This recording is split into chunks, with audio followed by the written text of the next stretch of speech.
ও আসি sir. Record করতে হবে, আপনার এখানে রেকর্ড করবেন। আচ্ছা ঠিক আছে স্যার, রেকর্ড ওকে। ঠিক আছে, হ্যাঁ, আমি স্টার্ট করে দিচ্ছি। জি স্যার, রেকর্ড।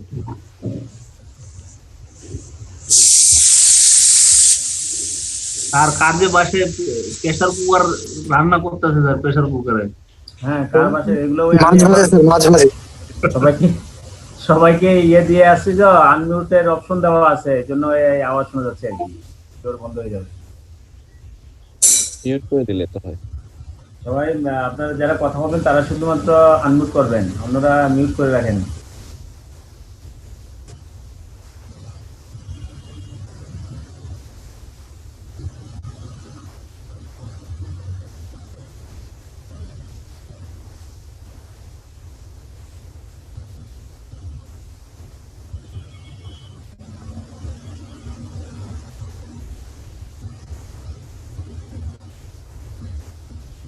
পার্টিসিপেন্ট অনেক কম আছে এখনো, অনেকে মনে ঘুমাচ্ছে নাকি, ঘুম শেষ করে উঠতে পারে নাই। 9টা 10টা পর্যন্ত, 10:30 পর্যন্ত ক্লাস, হ্যাঁ, তারপরে আবার পড়াশোনা, একেবারে ঘুমিয়ে গেছে।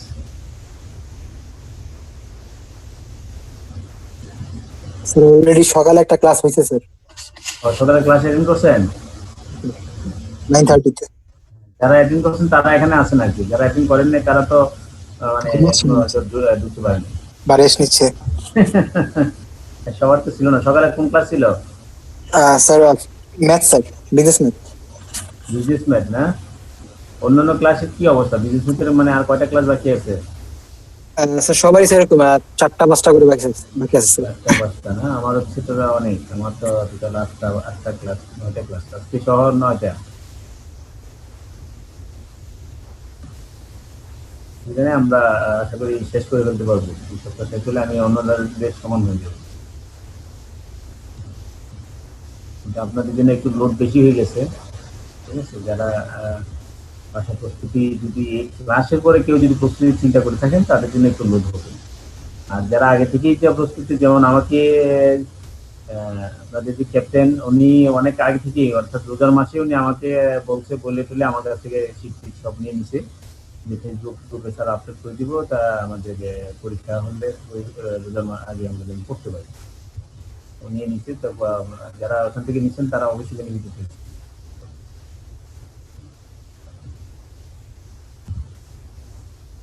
গতকালকের কি আপনারা সকালবেলা কি তাহলে দেখতে পাচ্ছিলেন sale of goods act 1930?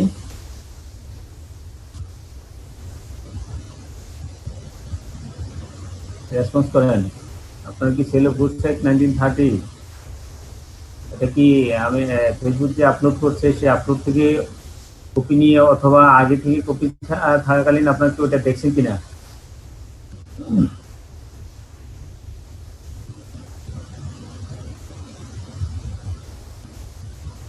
Sir কিছু দেখছি স্যার। দেখছেন না? স্যার একটা বিষয় ছিল স্যার, ওই যে হ্যাঁ। সেল অফ গুডস অ্যাক্ট আপনি বলছেন 1930, আর অনেক জায়গা আবার দেখলাম অনলাইনে 1779 দেখতেছি, 1979। এটা কোনটা স্যার? 1917 এ সেল অফ গুডস একটা আছে, হ্যাঁ, অ্যামেন্ডমেন্ট। তাহলে আমরা কোনটা দেখবো স্যার?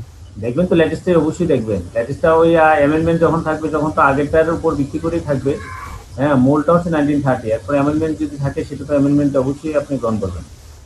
আর একটা supply of goods and services act 1982, এটা কোনটা স্যার? আরেক এক, এই যে সাপ্লাই, গুডস সাপ্লাইয়ের ক্ষেত্রে যেটা হয় সেটা সেই এক আলাদা। একটা তো অনেক একটা আছে, আপনি সব একটা আমরা পারবো না। আমরা তাহলে কোনটা দেখবো sir? Sale of goods act, sale of goods act sale of goods act 1930, তার পরবর্তীতে অ্যামেন্ডমেন্ট থাকলে অ্যামেন্ডমেন্টটা দেখবো। Okay sir. হ্যাঁ, আমার কাছে অ্যাভেলেবেল যেটা ছিল, আমি নেটে যেটা পাইছিলাম তখন ওইটাই নিছি। তারপরে যদি অ্যামেন্ডমেন্ট থাকে আসে তাহলে অবশ্যই আমরা অ্যামেন্ডমেন্ট দেখবো। আচ্ছা ঠিক আছে। আপনারা একদিন বলেন বায়ার বলতে কি বুঝি আমরা? Sir a person who buys product or services. Who buy products or services. আমরা সেল অফ গুডস অ্যাক্ট অনুযায়ী কিন্তু তা বলে না যে বাই করবে শুধু তাই সেই যে আপনার বায়ার হবে তা না। The buyer means a person who buys or agree to buy goods.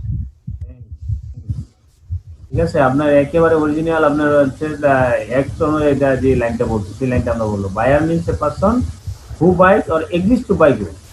Yes, sir. Buy করতে করতে চাচ্ছে অথবা বাই করতে এগ্রি হয়েছে সেই বায়ার। দেন ডেফিনিশন আসতেছে ডেলিভারি। ডেলিভারিটা ডেফিনিশন দিতে পারেন। ডেলিভারি বলতে কি বুঝি? অন্য একদিন বলেন। Sir, delivery means voluntary transfer of possession from one person to another. হ্যাঁ, ঠিক আছে, ভলান্টারি ট্রান্সফার অফ পজিশন। আমরা অন্য কিছু না বুঝি, অন্তত এই লাইনটা যেন থাকে, transfer of position. Transfer of position from one person to another. এক পার্সনের কাছ থেকে অন্য পার্সনের কাছে থেকে ট্রান্সফার হয় তখন তাকে আমরা বলবো ডেলিভারি। স্যার ভলান্টারি কেন বললো স্যার?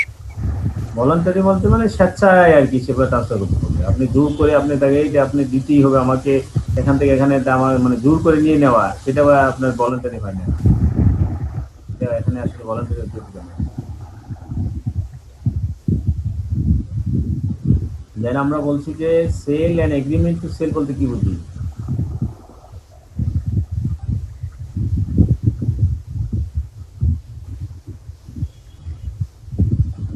বলেন, একদিন বলেন। সেল বলতে কি বুঝি আর এগ্রিমেন্ট টু সেল বলতে কি বুঝি?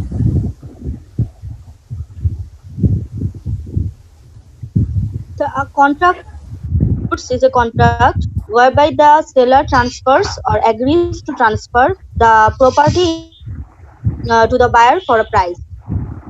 মূল্যের বিনিময়ে যখন বায়ারকে গুডসটা দিবে, অথবা দেওয়ার যে ট্রান্সফার করবে অথবা ট্রান্সফার করার জন্য এগিয়ে হবে, তখনই আমরা বলবো এই ক্ষেত্রে তাকে বলা হচ্ছে কন্ট্রাক্ট অফ সেল। ঠিক আছে, কোনো গুডসে কন্ট্রাক্ট অফ সেল হবে তখন। ঠিক আছে, there may be a contract of sale between one part owner and other. Then আমাদের এখানে আসবে contract of sale may be absolute and conditional. Contract of sale absolute হতে পারে, আবার কন্ডিশনালও হতে পারে। ঠিক আছে, তারপর বলা হচ্ছে যে hire under contract of sale the property. প্রথম হচ্ছে আমার কন্ট্রাক্ট অফ সেল কি, এই যে লাইনটা আমরা বলছি সেটা হচ্ছে contract of sale. Then question আসতেছে what is sale and agreement to sale. Where under a contract of sale the property in the goods is transferred from the seller to the buyer, the contract is called as sale. যখন গুডসটা transfer করা হয়ে যাবে তখন তাকে বলা হবে sell. But where the transfer of property in the goods is to take place in the future time or subject to some condition thereafter to be fulfilled, the contract is called an agreement to sale. ঠিক আছে, তাহলে একজন বলেন sell এবং agreement to sale বলতে কি বুঝছেন?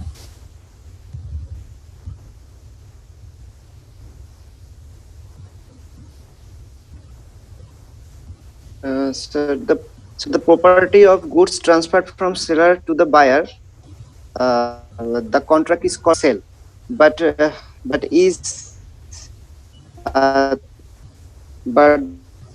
the sir and but is to take place the future time or the some condition. হ্যাঁ, সাম স্যার কন্ডিশন। যখন হচ্ছে স্যার যখন স্যার এটা ট্রান্সফার করা হবে বায়ার সেলার থেকে বায়ারের কাছে, তখন স্যার এটা সেল হবে। আবার স্যার যদি কোনো শর্ত থাকে বা যদি বলা হয় যে কোনো সময়ের পরে এটা আমি করব, ট্রান্সফার করব, হ্যাঁ, তখন ওই সময় যদি শেষ হয় স্যার এবং কন্ডিশন ফুলফিল হয় তখন এটা আবার সেল হবে স্যার। তখন সেল হবে। এর আগ পর্যন্ত থাকবে এগ্রিমেন্ট টু সেল। এর আগ পর্যন্ত থাকবে কি এগ্রিমেন্ট টু সেল। প্রথম কন্ডিশন হচ্ছে সেল হবে তখনই যখন গুডসটা সেলারের কাছ থেকে বাইরের কাছে ট্রান্সফার হয়। ঠিক আছে, তখন তাকে বলা হচ্ছে সেল। আর যখন এই গুডসটা ফিউচারে ট্রান্সফার করা হবে সাবজেক্ট টু কন্ডিশন অথবা অন্য একটা নির্দিষ্ট time, then it's called the agreement to sale. Clear? তখন আবার নেক্সট কোশ্চেন আসতেছে কখন agreement to sale will be sale. ঠিক আছে, an agreement to sell becomes a sale when the time elapses or the conditions are fulfilled subject to which the property in the goods is to be transferred. যখন ওই সময়টা শেষ হয়ে যাবে অথবা condition fulfil হয়ে যাবে, কিন্তু এর কন্ডিশন সাবজেক্ট হচ্ছে কি গুডসটা ট্রান্সফার করতে হবে। সময় শেষ হলো, কন্ডিশনও ফুলফিল হলো, কিন্তু গুডসটা ট্রান্সফার হলো না, তখন আর সেল হবে না। ঠিক আছে, তাহলে এগ্রিমেন্ট টু সেল হয়, agreement to sell becomes a sale. কখন এগ্রিমেন্ট টু সেল সেল হয় একজন বলেন, এই দুজন ছাড়া।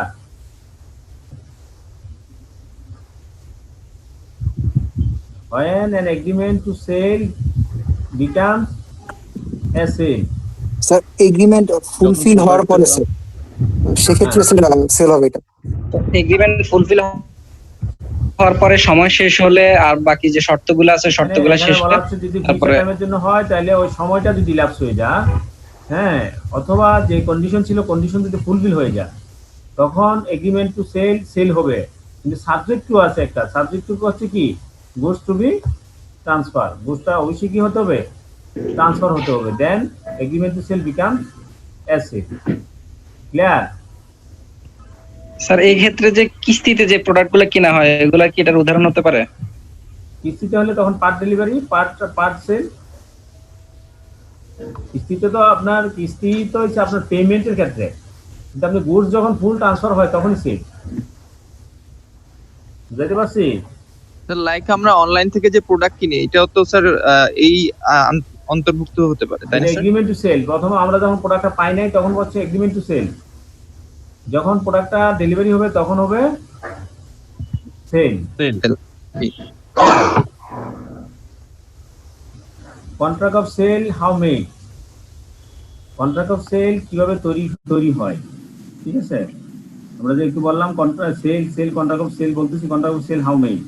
A contract of sale is made by an offer to buy or sell goods for a price and the acceptance of such offer. কেউ যদি কোনো বাই অথবা সেল করার জন্য যদি কোনো অফার দেয় এবং সেই অফারটা যদি অ্যাকসেপ্ট করে তখনই কন্ট্রাক্ট অফ সেল হয়। A contract may provide for the immediate delivery of the goods or immediate payment of the price or both, or for the delivery or payment by installment, ঠিক আছে, or that the delivery or payment or both shall be postponed, ঠিক আছে। Then second point হচ্ছে subject to the provisions of any law for the time being in force, a contract of sale may be made in writing or by word or of mouth, or partly in writing or partly by word of mouth, or may be implied from the conduct of the party, ঠিক আছে। এখানে contract of sell কখন তৈরি হবে, যখন একজন offer দিবে এবং এটা যখন অ্যাকসেপ্ট করবে নিবে তখন এটাকে বলা হবে কন্ট্রাক্ট অফ সেল। এবং এই ক্ষেত্রে কি হতে পারে, আপনার লিখিত হবে অথবা আপনার মুখের কথাও হতে পারে, ভুল মুখের কথা হতে পারে, পার্টলিও হতে পারে, ঠিক আছে। এই হচ্ছে কন্ট্রাক্ট অফ সেল তৈরি হয়। আপনাদের জন্য একটা কোশ্চেন ছিল এসেনশিয়াল ফিচার্স, সেক্ষেত্রে আমরা কি বলবো, এরকম এসেনশিয়াল ফিচার্সের ক্ষেত্রে এই ফিচার্স গুলো হচ্ছে sale and agreement to sale, contract of sale how made, এইভাবে আপনি যতগুলা পারেন অতগুলা মানে মেইন পয়েন্ট গুলা দিবেন, সব তো দিতে পারবেন না। দেন হচ্ছে এক্সিস্টিং অর ফিউচার গুডস, আমরা শুরু করে দিয়ে আগের ক্লাসে অবশ্যই এগুলো বলছি, তারপর আমি আবার বলতেছি, আপনাদেরকে আনমিউট করে দিচ্ছি, মিউট করে দিচ্ছি।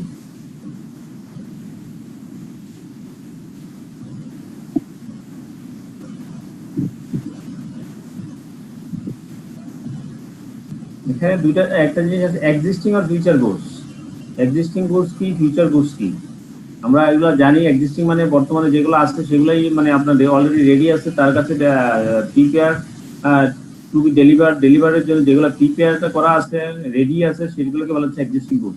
যেগুলো রেডি নেই, যেগুলো ফিউচার হবে সেইগুলোকে বলা হচ্ছে ফিউচার গুড। যেমন আপনি একটা এগ্রিমেন্ট টু সেলের জন্য বিশেষ করে যেমন গার্মেন্টসের ক্ষেত্রে, এক্সপোর্ট ইম্পোর্টের ক্ষেত্রে আপনার একটা কন্ট্রাক্ট হয়, আমাকে 5 লক্ষ পিস মানে যে রেডিমেড পোশাক দিবে, সেই ক্ষেত্রে কি হবে, এটা হচ্ছে ফিউচার গুড। সে এটা গুডসটা তৈরি করবে, সে তারপর সে এখানে থেকে গুডসটা দিবে, হ্যাঁ। তাহলে existing or future goods, the goods which form the subject of a contract of sale may be either existing goods owned or possessed by the seller, or future goods. There may be a contract for the sale of goods, the acquisition of which by the seller depends upon a contingency which may or may not happen, ঠিক আছে। যদি কন্টিনজেন্সির উপর থাকে, যেটা করতে পারে আবার নাও করতে পারে, তখন থেকে বলা হচ্ছে future goods. Whereby contract of sale, the seller purports to effect a present sale of future goods, the contract operates as an agreement to sell the goods.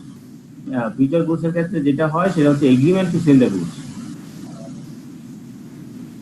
দেন কিছু পয়েন্ট আছে, goods perishing before making of contract, contract তো করার পূর্বেই যদি গুডসটা perish হয়ে যায়, যেটা seller জানে না কিন্তু গোস্ট পেরিশ হয়ে গেছে, সেই ক্ষেত্রে এই কন্ট্রাক্টটাকে কি বলা হবে, কন্ট্রাক্টের ধরনটা কি হবে, কন্ট্রাক্টটা সেক্ষেত্রে ভয়েড হয়ে যাবে। But there is a contract for the sale of the specific goods, the contract is void if the goods without the knowledge of the seller had at that time when the contract was made perished or becomes damaged as so longer to answer to their description in the contract। ঠিক আছে, সেক্ষেত্রে এটাকে void হয়ে যাবে। আবার আরেকটা হতে পারে গুড পেরিশিং বিফোর সেল, বিক্রির পূর্বেই এটা পেরিশ হয়ে গেছে কিন্তু but after agreement to sale, যখন এগ্রিমেন্ট করছে তখন কিন্তু মানে এগ্রিমেন্টের টু সেলের পরে পেরিশ হয়েছে কিন্তু সেলের পূর্বে পেরিশ হয়ে গেছে, সেই ক্ষেত্রে কন্ডিশনটা কি? Where there is an agreement to sell specific goods and subsequently goods without any fault on part of the seller, ঠিক আছে, part of the seller or buyer perish and becomes damaged as no longer to answer to their description in the agreement before the risk passes to the buyer, the agreement is thereby avoided। ঠিক আছে, এই ক্ষেত্রে কি করা যাবে, এগ্রিমেন্টটা avoid করা যাবে। কারণ যখন আপনার কন্ট্রাক্ট করছে, এগ্রিমেন্ট করছে, তখন সেলার জানতো না যে গোস্টটা, তখন পর্যন্ত গোস্ট পেরিশ হয় নাই, সে জানতো সে মানে এই অবস্থায় সে ভালো ছিল। পরবর্তীতে আনসার্টেন কোনো একটা ইভেন্টস ঘটছে যেটা তার কারণ মানে হাত নেই, তখন যদি যে কারণে যেহেতু গোস্টটা পেরিশ হয়েছে সেক্ষেত্রে এই মানে ওই যে ভয়েড হয়ে গেল না, কন্ট্রাক্টটা ভয়েড না কিন্তু আপনার এগ্রিমেন্টটা দুজনে কি করতে পারবে, বাতিল করতে পারবে। সেক্ষেত্রে কারো মানে খুব বেশি ইয়ে না, মানে গিল্টি হবে না, যে নিয়ে মানে যার সেলার এক্ষেত্রে গিল্টি হবে না। ক্লিয়ার? একটা হচ্ছে goods perishing before making of contract ক্ষেত্রে exception, goods perishing before sale but after agreement to sell. Ascertainment of price নির্ণয় করা, ঠিক আছে, the price of a contract of sale may be fixed by the contract or may be left to be mixed in manner thereby agreed or may be determined by the course of the dealing between the parties। মূল্য কিভাবে নির্ণয় করা? মূল্য সাধারণত কি থাকে, fix থাকে, অথবা তাদের দুজনের ভিতরে এগ্রির মাধ্যমে এটা ফিক্স করা হয়, অথবা কোনো তাদের কাজের মাধ্যমে সেটা পরবর্তীতে এটা নির্ণয় করা হয়। এইভাবে প্রাইস ডিটারমিন করা হয়। Where the price is not determined in according to foregoing provisions, the buyer shall pay the seller at reasonable price। ঠিক আছে, এখানে দেখেন একটা অপশন, যদি আগে থেকে প্রাইসটা ফিক্সড করা না থাকে সেই ক্ষেত্রে বায়ারের অপশন, বায়ার যে একটা রিজনেবল প্রাইস সেলারকে দিবে। What is the reasonable price in a question of fact dependent on circumstance is particular. বিভিন্ন ক্ষেত্রে এখন রিজনেবল প্রাইস কি, এটা আসলে এক একজনের কাছে এক এক রকম। ঠিক আছে, এটা ওই ঘটনার প্রেক্ষিতে এটা বোঝা যাবে আসলে রিজনেবল প্রাইস কি। তার মানে হচ্ছে প্রাইস আগে থেকে কি করতে হবে, ডিটারমিন করতে হয়, হ্যাঁ, ফিক্স করতে হয়, অথবা কাজের মাধ্যমে মানে যেই ঘটনার মাধ্যমে এটা ফিক্স হয়ে যায়। যদি কোনো কারণবশত এই প্রাইসটা ফিক্স না হয় সেই ক্ষেত্রে বায়ার সেলারকে একটা রিজনেবল প্রাইস দিবে। দেন রিজনেবল প্রাইস কি, সেটা dependent upon the particular case. Agreement to sale at valuation অনেক ক্ষেত্রে করা হয়, সেল করা হয় যেটা হচ্ছে থার্ড পার্টির মাধ্যমে ভ্যালু করে। ঠিক আছে, ভ্যালুয়েশন একটা মানে থার্ড পার্টি থাকে, ভ্যালুয়েশন কোম্পানি থাকে, তারা ভ্যালুয়েশন করে দিবে, তারা যে ভ্যালুয়েশন করে দিবে সেটা হচ্ছে কি price. But there is an agreement to sell goods on the terms that the price is to be fixed by the valuation of a third party and such third party cannot or does not make such valuation, the agreement is thereby avoided। যদি কোনোবার আমরা মানে বলা হচ্ছে দুজনের মধ্যে agri হয়েছে যে third party value করে দিলে সেই অনুযায়ী এটার প্রাইস হবে, কিন্তু কোনো কারণবশত থার্ড পার্টি সেটা ভ্যালুয়েশন করতে পারে নাই, সেই ক্ষেত্রে এগ্রিমেন্টটা অ্যাভয়েড করা যেতে পারে। Where such third party is prevented from making the valuation by the fault of the seller or buyer, the party not in fault may maintain its suit for damages against the party in fault। এখন third party valuation করতে পারে নাই, সেইটা রিজনটা যদি এমন হয় যে বায়ারের কারণে সে মানে ভ্যালুয়েশন করতে পারে নাই, অথবা সেলারের ফল্টের জন্য এটা ভ্যালুয়েশন করতে পারে নাই, সেই ক্ষেত্রে যিনি যে এখানে লোজার হবে সে এখান থেকে মানে তার জন্য সে কি করতে পারবে, সুইট ফাইল ড্যামেজের জন্য সে সুইট ফাইল তৈরি করতে পারবে। দেন আসতেছে স্টিপুলেশন এস টু টাইম। ঠিক আছে, এখানে স্টিপুলেশন থেকে আমরা এখানে চলে যাব কন্ডিশনের ওয়ারেন্টি। আমাদের ক্ষেত্রে কন্ডিশন কি, ওয়ারেন্টি কি। Stipulation in a contract of sale with reference to goods which are subject to thereof maybe condition and warranty. এর কন্ডিশন হতে পারে, ওয়ারেন্টি হতে পারে। আমি আগের ক্লাসে ভালো করে আলোচনা করছিলাম, আপনাদের কাছ থেকে একটু শুনি। আমরা কি একজন বলেন কন্ডিশন ওয়ারেন্টি বলতে আমরা কি বলছিলাম?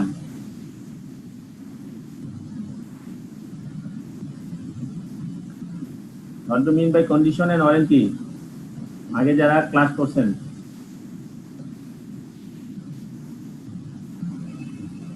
স্যার, কন্ট্রাক্টের মূল ব্যাপারটাই হলো স্যার কন্ডিশন, এবং কন্ডিশনের উপর ডিপেন্ড করে যে যে ব্যবসার হয় বা মিউচুয়াল আন্ডারস্ট্যান্ডিং আসে স্যার, সেগুলো স্যার ওয়ারেন্টি। আরেকজন বলেন একটু ক্লিয়ার করে। স্যার কন্ডিশনটা হলো না সময় যে মূল উদ্দেশ্য main purpose of the contract থাকবে স্যার। হ্যাঁ, কন্ডিশন। আর ওয়ারেন্টিটা হলো স্যার এটার এগেইনস্টে যে আপনার contract of the main valuation of contract, main purpose, collateral to the main main purpose. Purpose is called warranty. জি একটা উদাহরণ দিয়ে বলেন, আরেকজন একটা উদাহরণ দেন। আপনি আপনি মিট করেন কন্ডিশন ওয়ারেন্টির ক্ষেত্রে একটা উদাহরণ দিয়ে বুঝান। স্যার কন্ডিশনের ক্ষেত্রে আমরা যদি গাড়ির কথা বলি, তাহলে গাড়িটা ঠিকমতো চলে কিনা এবং ফুয়েল কনজাম্পশন কি পরিমাণে করে, এটা হচ্ছে কন্ডিশন। আর ওয়ারেন্টি হচ্ছে গিয়া যে এটার আপনার লুকিং গ্লাস, তারপরে ব্যাকলাইট, এই জিনিসগুলো হচ্ছে warranty. Good, thank you sir মূল বেনিফিট যেটা স্যার এনজয় করব সেটাই স্যার কন্ডিশন। হ্যাঁ হ্যাঁ, আবার বলেন। আচ্ছা, আমরা যে প্রোডাক্ট থেকে মূল যে বেনিফিটটা পাবো, মূল বেনিফিট সেটাই হলো যে উদ্দেশ্যে আমি প্রোডাক্ট ক্রয় করতেছি, সেই উদ্দেশ্যটাই হচ্ছে কন্ডিশন। আর ওটার সাথে যেগুলা সাপোর্ট দরকার ওইগুলো হলো ওয়ারেন্টি। হ্যাঁ, ওটাকে আরো মানে সাপোর্টিং করার জন্য, ওটাকে আরো সুন্দর করার জন্য এবং আরো কমফোর্টেবল করার জন্য যেগুলো, সেগুলো হচ্ছে কি ওয়ারেন্টি। ঠিক আছে, আপনার মনে হয় অনেকে সবাই বুঝতে পারছেন, তাই না? নতুন যারা আছেন তাদের জন্য বলতেছি, আমি পড়া মানে এই বইয়ের ভাষাটা দেওয়ার আগে আপনাদের মানে ফ্রেন্ড সার্কেলের মাধ্যমেই আপনার একজন আরেকজনের কাছে যেন শেয়ার হয়ে গেল আর কি। ঠিক আছে, এর আগে আমি যেটা আলোচনা করছি এগুলা থেকে আপনাদের কোনো পরে আছে কিনা দেখেন।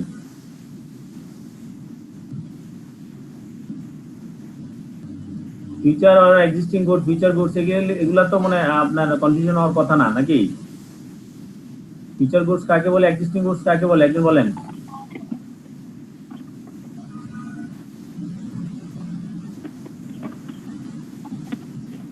স্যার এক্সিস্টিং গুডস হচ্ছে যেটা আমি স্যার এক্সিস্টিং গুডস স্যার যেটা অলরেডি সেল করা যাবে, যেগুলো অলরেডি রেডি আছে, ডেলিভারি করা যাবে, সেটা হচ্ছে। আর যেটা দেব সেটা স্যার ফিউচার গুডস। যেমন আরএমজির ক্ষেত্রে নরমালি আপনি যখন কন্ট্রাক্ট করেন সেগুলো কি ফিউচার গুডস এর ক্ষেত্রে করা হয়। আপনি যখন অর্ডার দেয়, অর্ডারের পরে তখন সবকিছু প্রসেস শুরু করে যে এটা গুডস তৈরি করার জন্য, কারণ তার ওই স্পেসিফিকেশন, তার যে স্পেসিফিকেশন সে অনুযায়ী তৈরি করা হয়।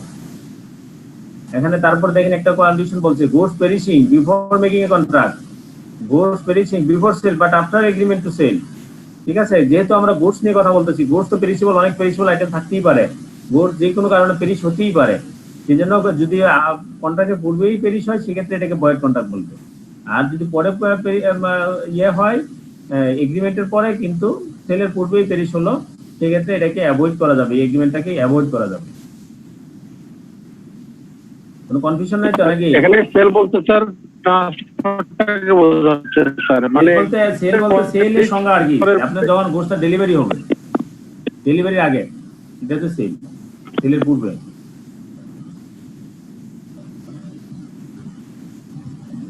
ঠিক আছে, আরো কোনো কোশ্চেন থাকলে আপনি অ্যারাইজ করেন। হ্যাঁ, আমরা একটু স্লো হয়ে যাচ্ছি কিন্তু।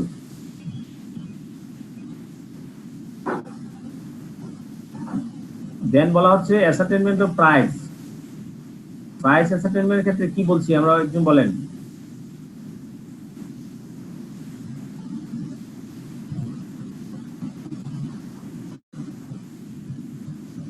স্যার প্রাইস অ্যাসেসমেন্টের ক্ষেত্রে আমরা বলছি যে প্রাইসটা আগেই নির্ধারণ করা থাকবে, যদি নির্ধারণ করা না থাকে তাহলে সেক্ষেত্রে বায়ার একটা রিজনেবল প্রাইস দিবে, এটা বলেছি। থার্ড পার্টি থেকেও এটা ভ্যালুয়েশন হতে পারে, সেটা এগ্রিমেন্ট টু সেল, তাদের সেলের এগ্রিমেন্ট হচ্ছে এমন ভাবে যেটা ভ্যালুয়েশনের মাধ্যমে হবে, সেটা আরেকটা ক্লজ। ঠিক আছে, সেটা কি বলছি আমরা বলেন, agreement to sale at valuation.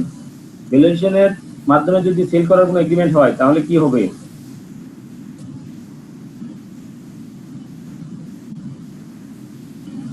বলেন, একদিন বলেন। স্যার কোন একটা থার্ড পার্টি এর ভ্যালুয়েশন করে প্রাইসটা ফিক্সড করে দিবে। হ্যাঁ, থার্ড পার্টি যদি ভ্যালুয়েশন করে তার মাধ্যমে ফিক্স করে দিবে। থার্ড পার্টি ভ্যালুয়েশন করতে না পারে তাহলে কি হবে? এগ্রিমেন্টটা অ্যাভয়েড করা যাবে, অ্যাভয়েড করা যাবে। হ্যাঁ, এগ্রিমেন্টটা সেক্ষেত্রে অ্যাভয়েড হবে। কিন্তু থার্ড পার্টি যদি এগ্রিমেন্ট করতে গিয়ে যদি সে কোনো কারণ দাঁড় করা বা কোন কারণে সে এগ্রিমেন্ট ভ্যালুয়েশন করতে পারে নাই, সেক্ষেত্রে যদি বায়ার অথবা সেলার যে যারই ফল থাকুক না কেন, এর অপোজিট যিনি উনি যদি ওনার ড্যামেজ থাকে হয় অথবা ওনার জন্য কোনো ক্ষতি হয়, সেক্ষেত্রে সে এটার জন্য সে ড্যামেজ চাইতে পারবে।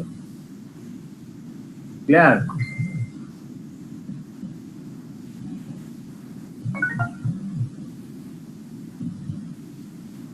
তারপর আমরা বলছি কন্ডিশনের ওয়ারেন্টি। কন্ডিশন কি? Stipulation in contract of sale with reference to goods which are the subject thereof may be a condition or a warranty. Condition হচ্ছে is a stipulation essential to the main purpose of the contract, the breach of which gives the right to treat the contract as repudiated. যদি আপনি কন্ডিশনটা ব্রিচ করে, কন্ডিশনটা fulfil করতে না পারে, সেক্ষেত্রে আপনার যে কন্ট্রাক্টটা সেটা বাতিল করা যাবে, রিপুডিয়েটেড করা যাবে। তো ওয়ারেন্টির ক্ষেত্রে কি হবে? Warranty is a stipulation collected to the main purpose for the contract, the breach of which gives rise to a claim for damages but not to a right to reject force and treat the contract as repudiated. বলছে ওয়ারেন্টির ক্ষেত্রে হচ্ছে আপনার main পারপাসের সাথে কোলেটারালটা হচ্ছে warranty. এইটা যদি ব্রিচ করে, right to claim for damage, সেটার জন্য আপনার যে ড্যামেজ সেটার জন্য আপনি ক্লেমের জন্য রাইট করতে পারবেন, but not to right to reject the goods, গুডসটা রিজেক্ট করতে পারবেন না। Treat the contract as repudiated, এই ক্ষেত্রে কন্ট্রাক্টকে বলা হয় মানে রিপুডিয়েটেড করতে পারবেন না। ঠিক আছে, এই ক্ষেত্রে কন্ট্রাক্টটা রিজেক্ট করতে পারবেন, গুডসটা রিজেক্ট করতে পারবেন না, রিপুডিয়েট করতে পারবেন না। Whether a stipulation in a contract of sale is conditional warranty depends on each case. On the construction of the contract, stipulation may be condition though called a warranty. ঠিক আছে, মানে বলা হচ্ছে যদি আপনার এই স্টিপুলেশনটা কন্ডিশন হবে কিনা ওয়ারেন্টি হবে, এটা ডিপেন্ড করবে আপনার কোন মানে আপনার পারপাসের উপর ভিত্তি করে। সেটা অনেক ওয়ারেন্টি আছে, কিন্তু সে ওয়ারেন্টি সেটাও কন্ডিশন হতে পারে। যেমন আমরা একটা উদাহরণ দিছিলাম, যেমন হচ্ছে আপনি একটা ইয়ে মোবাইল সেট করবেন। ঠিক আছে, আপনার পারপাস হচ্ছে আপনার মোবাইল সেটের মাধ্যমে আপনি অনলাইন ক্লাসে যুক্ত হবেন। আপনি যদি অনলাইন ক্লাসে আপনার মোবাইল যদি রাউটার সাপোর্ট না দিতে পারে, ঠিক আছে, রাউটার সাপোর্ট না দিতে পারে, আর রাউটার সাপোর্ট হচ্ছে আপনার মেইন কন্ডিশন। ঠিক আছে, কিন্তু এই অনেক আবার যদি এটা যদি অন্য একটা ক্ষেত্রে হয়, আরেকজন সে মোবাইল নর্মালি ইউজ করার জন্য, কথা বলার জন্য সে ইউজ করলো, কিনলো, সেক্ষেত্রে আপনার রাউটার সাপোর্টটা যদি না দেয় সেটা কন্ডিশন না, তার কন্ডিশন হচ্ছে সে কথা বলাটা বলতে পারতেছে কিনা। এই হলো মানে যখন কন্ডিশনে অনেক সময় ওয়ারেন্টি হয়, আবার ওয়ারেন্টি অনেক সময় কি হয়, কন্ডিশন হয়। ক্লিয়ার?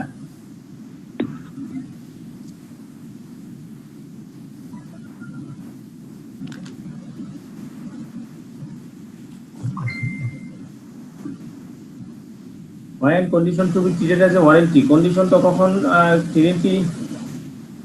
ওয়ারেন্টি হয়, কন্ডিশন কখন ওয়ারেন্টি হয়ে যাবে?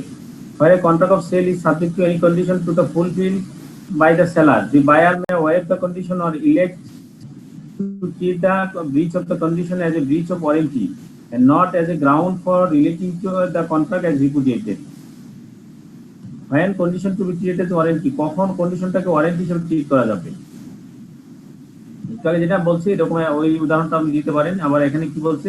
Where a contract of sale is subject to any condition to the fulfilled by the seller, seller সেটা ফুলফিল করছে, the buyer may waive the condition, buyer সেক্ষেত্রে এই কন্ডিশনটা ওয়েভ করে দিল যে না আমার এটা খুব জরুরি দরকার নাই, or elect to treat the breach of the condition as a breach of warranty, অথবা বায়ার কি করলো, এই কন্ডিশন যদি ব্রিচ করে তাহলে সেটাকে সে বায়ার এটাকে ওয়ারেন্টি ব্রিচ হিসেবে কাউন্ট করে নিল। or not as a ground for relating the contract as repudiated, এই ক্ষেত্রে কন্ট্রাক্ট repudiated হবে না। Where a contract of sale is not favorable and the buyer has accepted the goods or part thereof, the breach of any condition to be fulfilled by the seller can only be treated as a breach of warranty and not as the ground of rejecting goods. একই কথা আর কি, অর্থাৎ আপনার কন্ডিশনকে যখন warranty হিসেবে আপনি ইয়ে করেন, সেক্ষেত্রে আপনি এটাকে গোসা ফেরত দিতে পারেন না।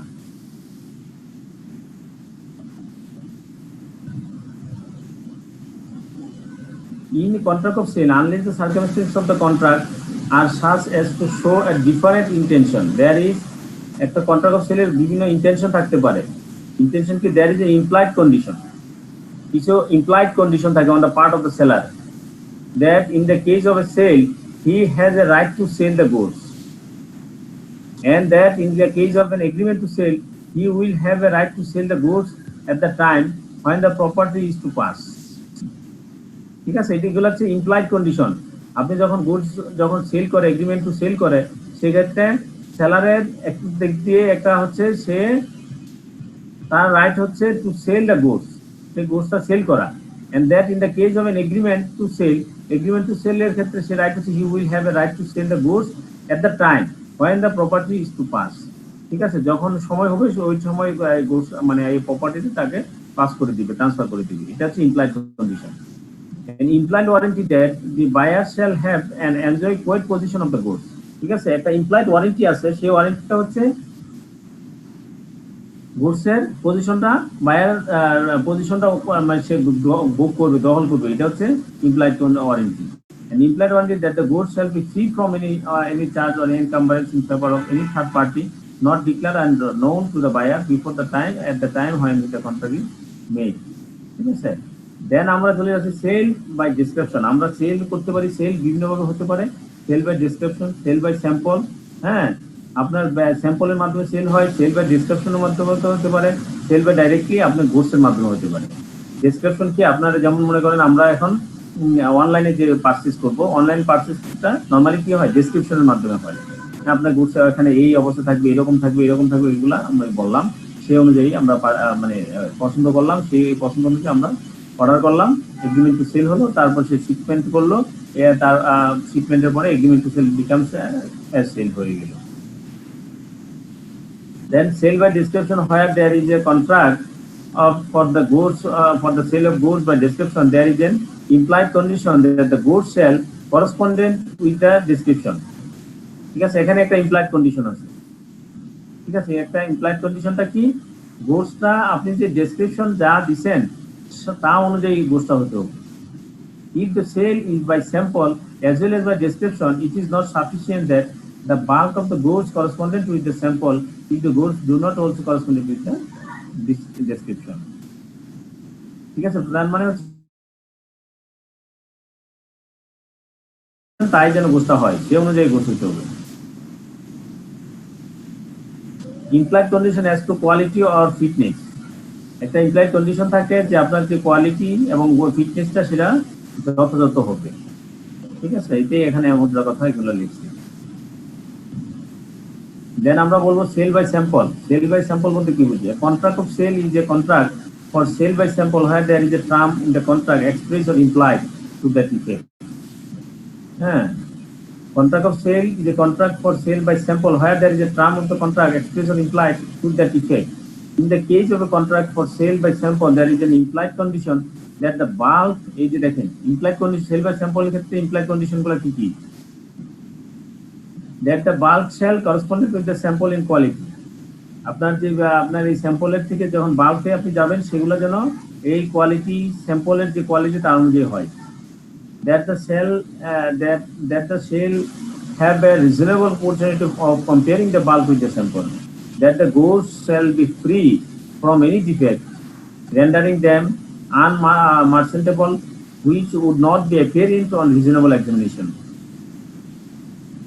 হলো সেল বাই স্যাম্পল যদি আসে আমাদের কোশ্চেনে, তাহলে সেল বাই স্যাম্পল কি, তার দেন হচ্ছে সেল বাই স্যাম্পলের ক্ষেত্রে ইমপ্লাইড কন্ডিশন। আপনাকে পরীক্ষা আসে সেল আর ডিফাইন সেল বাই স্যাম্পল, আপনি সময় পারলে আপনি এটা সহ লিখে দিবেন এই ইমপ্লাইড কন্ডিশনগুলো।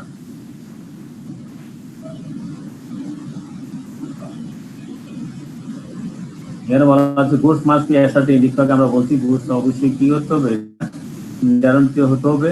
হ্যাঁ,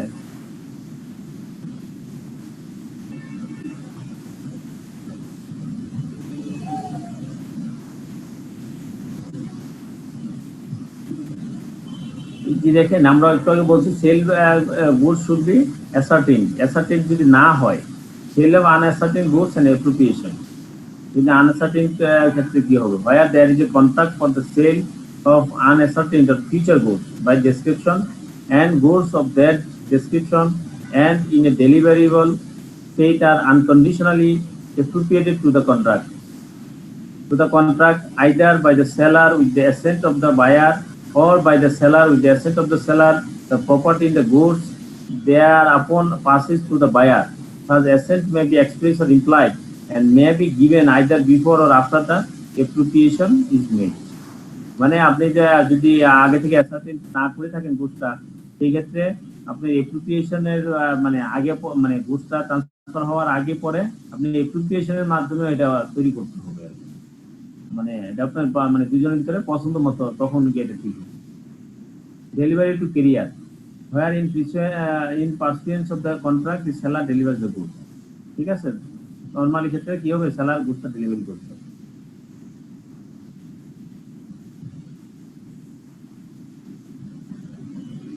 Goods sale on approval or on sale or return, when goods are delivered to the buyer on approval or on sale or return or other similar terms, the property therein passes to the buyer, ঠিক আছে। Goods আপনার কি করতে পারে, এই terms গুলো থাকতে পারে, অ্যাপ্রুভালের উপর ভিত্তি করে আপনি সেল হবে, তাকে রিটার্ন সে দিতে পারবে, অথবা অন্য কোনো এরকম সিমিলার টার্মস হয়, সেক্ষেত্রে কি হয়, when the signifies the approval or acceptance to the seller to does not other act obstructing the transaction। আপনারা দেখে নেবেন এগুলো।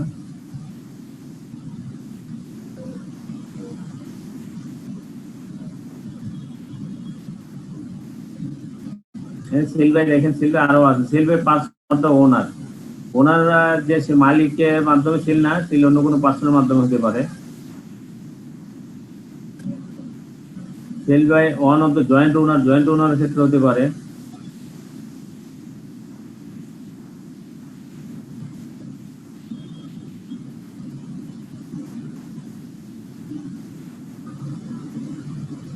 দেন আমরা বলছি পারফরমেন্স অফ দ্য কন্ট্রাক্ট, কন্ট্রাক্টের পারফরমেন্সটা বলতে কি বুঝি আমরা, duties of seller and buyer, it is the duty of the seller to deliver the goods and of the buyer to accept and pay for them in accordance with the terms of the contract for sale, ঠিক আছে। আপনার performance of the contract তখনই হবে যখন প্রথম এখানে একটা duty হচ্ছে বায়ার এন্ড সেলারের। বায়ার এন্ড সেলারের ডিউটি কি, it is the duty of the seller, সেলারের duty to deliver the goods, গুডসটা ডেলিভারি করা, ঠিক আছে, এটা সেলারের duty.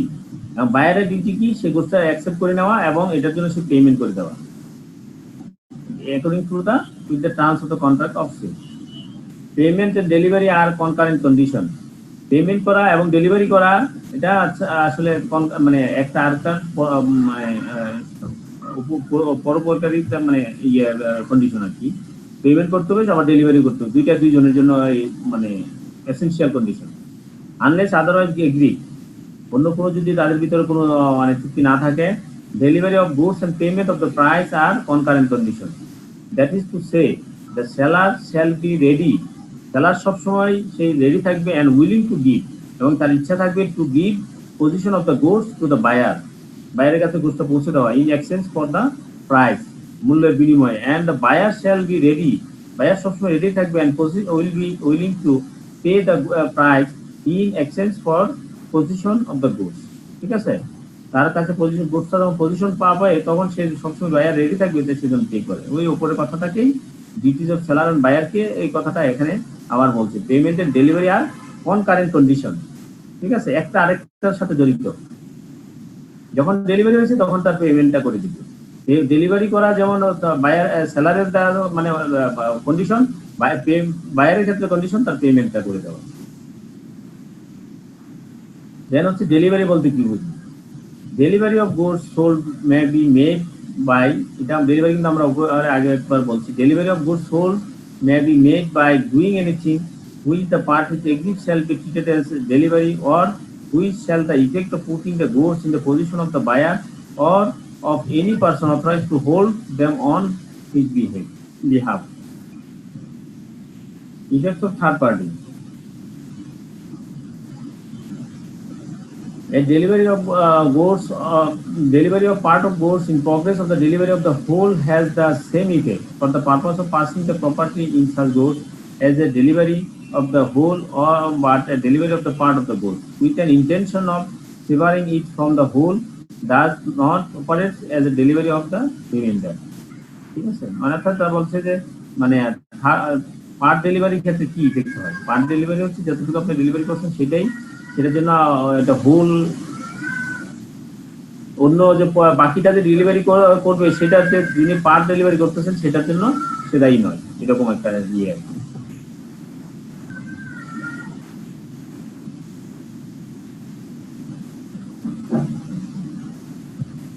Rights of unpaid seller against the goods. Unpaid seller যেহেতু আমরা বললাম যে ইনস্টলমেন্ট বেসিস এইগুলা এখানে এসে পড়বে। Unpaid seller, unpaid seller define the seller of goods is deemed to be an unpaid seller within the meaning of this act when the whole of the price has not been paid or tendered.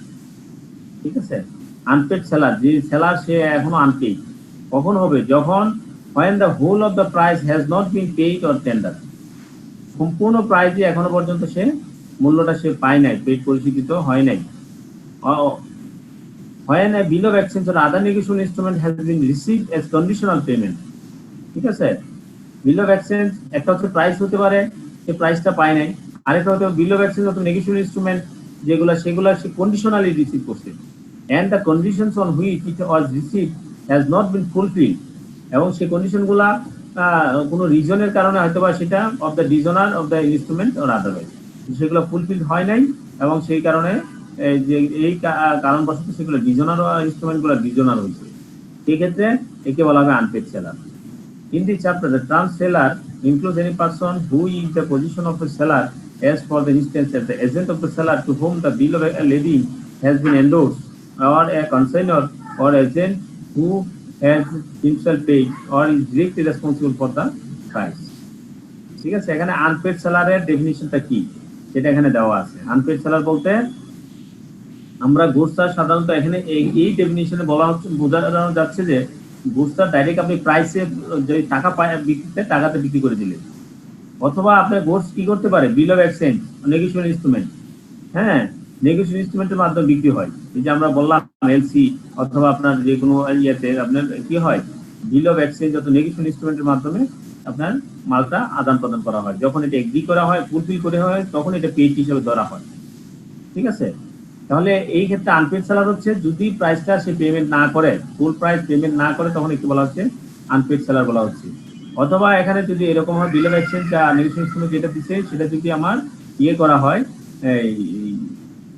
কোনো কারণে condition fulfil না করার কারণে যদি সেটা ইয়ে dishonour করা হয়, সেক্ষেত্রে একে বলা হবে আনপেড সেলার।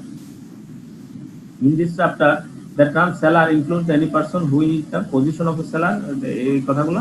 তাহলে আমরা আনপেড সেলারের ডেফিনিশন আমরা দেখলাম।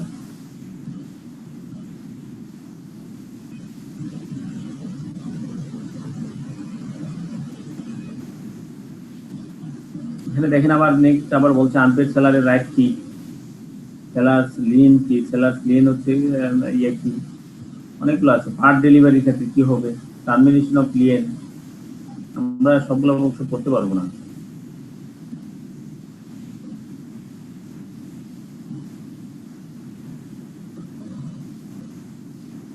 ড্যামেজেস ফর নন অ্যাকসেপ্টেন্স, ঠিক আছে, আপনি যদি অ্যাকসেপ্টেন্স না দেয় সেক্ষেত্রে যদি কি ড্যামেজ হয় সেটা কি হবে। হয় দ্য বায়ার রংফুলি নেগলেক্ট, ঠিক আছে, যে কিনছে ক্রেতা wrongfully neglect করে দিচ্ছে, on refuse to accept or pay for the goods, the seller may be sue him for damage for non-acceptance। ঠিক আছে, যদি আপনি অ্যাকসেপ্টেন্স না করেন সেক্ষেত্রে সেলার কি করতে পারে, সেলার যে আপনার কাছে গুডসটা পাঠাইলো, গুডসটা তৈরি করলো, অথবা আপনার গুডস তার গোডাউন থেকে আনতে ভাড়া গেল, সেই জন্য সে ড্যামেজ যেটা সেই ড্যামেজটা বাইরের কাছ থেকে সে চাবে, সেই ড্যামেজটা যেন তার কাছ থেকে চাওয়ার তার অধিকার আছে। Damage for non acceptance, damage for non delivery, ঠিক নন ডেলিভারিটা হবে কিসের ক্ষেত্রে? বায়ারের ক্ষেত্রে। বায়ার দ্য সেলার রংফুলি, সেটা হচ্ছে বায়ার রংফুলি নেগলেক্ট করে দিচ্ছে অথবা রিফিউজ করে দিচ্ছে অ্যাকসেপ্ট করতে। আর এখানে হচ্ছে যদি seller wrongfully neglect or refuse, where the seller wrongfully neglects or refuses to deliver the goods to the buyer may sue the seller for damages for non-delivery. ঠিক আছে, তার নেক্সট হচ্ছে স্পেসিফিক পারফরম্যান্স।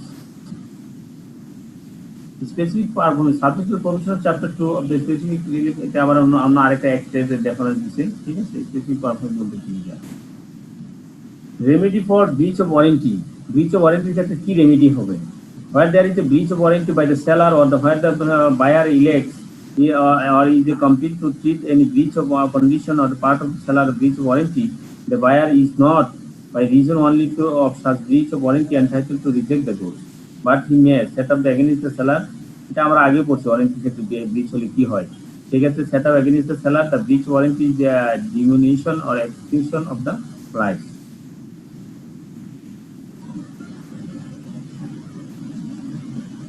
তারপর বলা হচ্ছে exclusion of implied terms and condition. যদি implied terms and condition ক্ষেত্রে exclusion হয় সেক্ষেত্রে where any right, duty or livelihood arise under a contract of sale by implication of law, it may be negative or varies by express agreement or by the course of dealing between the negatives or varied by express agreement or by the course of the dealing between the parties or by usage, if the usage is such as to bind parties to the contract. Auction sale কি? Auction sale, in case of sale by auction, where goods are put up for the sale in lots, each lot is prima facie deemed to be the subject of a separate contract of sale.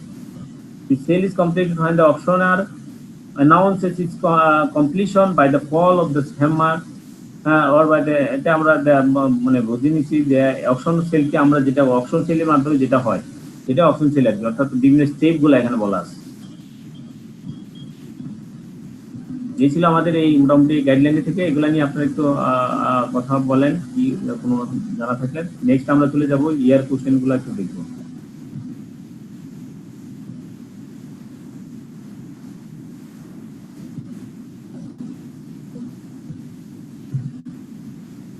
আমরা এখন যা পড়লাম এর ভিতরে আপনাদের কোনো question থাকলে পারস্পরিক আলোচনা করেন। স্যার প্রশ্নটা হচ্ছে যে কোশ্চেন যদি আসে এখন হুবহু লিখতে হবে না থিমটা ঠিক রেখে নিজের ভাষায় লেখা যাবে স্যার? নাকি আমার আগের ক্লাস করছেন? জি স্যার করেছি। বললে আমি আগের ক্লাসে বলছি প্রতি সাবজেক্টের কিছু কিওয়ার্ড আছে, হ্যাঁ আপনি অ্যাট লিস্ট কিওয়ার্ড গুলো যেন আমাদের থাকে। আচ্ছা ওইগুলো রেখে আমি আমার মতো করে গ্রামাটিক্যাল এরর ফ্রি করে কখন আপনার মতো লিখবেন যখন আপনি পারেন না, তাই না? জি, আপনি যখন এটা মুখস্থ করতে পারেন না, মুখস্থ করে নাই, তখন আপনি আপনার মতো লিখবেন। যখন আপনি হুবহু পারবেন তখন আপনি হুবহু লিখবেন। আপনি যে বললেন এগুলো বুঝলাম স্যার, মানে টার্ম গুলো বোঝা গেল। এখন একসাথে শব্দ যখন পড়তে যাব দেখা যাবে হয়তো কোনো হুবহু পাচ্ছি না, সেক্ষেত্রে আমি আমার আইডিয়াটা আছে কনসেপ্ট আইডিয়া অনুযায়ী লিখবেন, রাইট, সেটা আইডিয়া অনুযায়ী লিখবেন। কিন্তু কিছু কিছু আপনি যখন পড়তে পড়তে আপনি কিওয়ার্ড কি মানে কিছু কিছু আপনার সিলেক্টেড কোশ্চেন হয়ে যাবে, যতই বলেন না যত বড় সিলেবাস দিব বড় সিলেবাস আপনি বেশি পড়তে হবে। আপনি যত যে এই জন্য থিওরিক্যাল যে যত বেশি পড়বে সে তত ভালো পড়বে। আপনি হুবহু লেখলে তো অবশ্যই, যেহেতু এটা আইনের ধারা, আপনি হুবহু লেখাটাই তো মানে যুক্তিযুক্ত। এখন যখন আপনি পারবেন না তখন তো অবশ্যই আপনি আপনার মতো লিখবেন, কিন্তু খালি রেখে আসলে নাম্বার পাবেন না। আচ্ছা, আমি স্যার একটা প্রশ্ন ছিল, সেটা হচ্ছে যে এই কন্ডিশন এবং ওয়ারেন্টি সেল অফ গুডস অ্যাক্টও আছে এবং আগেও দেখেছিলাম আমরা। স্যার আগের যে কন্ডিশন ওয়ারেন্টি যে অন্য জায়গায় যেটা আমরা এতদিন আমরা যা শুনে আসছি সেই কন্ডিশন ওয়ারেন্টি এখানের কন্ডিশন ওয়ারেন্টি এক না। আমি সেটাই বলতে চাই, একটু হলো মানে ওটা কি যখন আমরা বলি কন্ডিশন মানে কি, কন্ডিশন মানে আপনাকে এই টার্মস এন্ড কন্ডিশন, ওইখানে তো হচ্ছে টার্মস এন্ড কন্ডিশন। আচ্ছা ঠিক আছে, আর এখানে কন্ডিশন হচ্ছে পারপাস। কন্ডিশনটা বলা হচ্ছে এখানে পারপাস, মেইন পারপাস, মানে আপনার সেল অফ গুডস অ্যাক্টে যেটা আসবে আচ্ছা হলো মেইন পারপাস। ঠিক আছে, আর ওয়ারেন্টি হচ্ছে আপনার সাপোর্টিং পারপাস। আর ওখানে আমরা ওয়ারেন্টি বলতে আমরা বুঝাইছি মালটাকে সে কি করবে, ফেরত রেডি করে দিবে, ফেরত দিয়ে দিবে, ওয়ারেন্টি গ্যারান্টি, ওইটা আমরা জানি। ঠিক আছে, ওইটাকে মোর স্পেসিফিক করে এখানে বলা আছে আর কি ভাষাটা। মানে আমাদের যদি বলে দেয় যে সেল অফ গুডস অ্যাক্টের আন্ডারে কন্ডিশন এবং ওয়ারেন্টি ইয়া করো, আপনার সেল অফ গুড না, আপনার যদি আপনার ইথিক্স এর কোশ্চেনে আসে কন্ডিশন আসছে স্যার, ওয়ারেন্টি, একটা আসছে যে 2000 কন্ডিশন ওয়ারেন্টি ডেফিনিশন, তাহলে এখানকার ডেফিনিশন দিবেন according to sale of goods act 1930, আপনি এইভাবে বলে দিবেন। না, যদি মেনশন করে দেয় তাহলে তো দিতেই হবে। মেনশন না করে দিলে আপনি বলে দিবেন শুধু কন্ডিশন ওয়ারেন্টি আসছে ডেফিনিশন, জি আপনি বলবেন according to sale of goods act 1930। Okay sir, thank you sir, thank you so much. কারো কোনো কিছু কোশ্চেন আছে?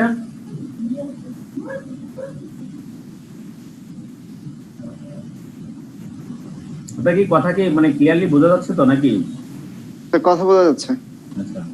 আচ্ছা স্যার ক্লিয়ার আছে সবকিছু। যে বলেন তো damage for non acceptance for non delivery ক্ষেত্রে কি হবে?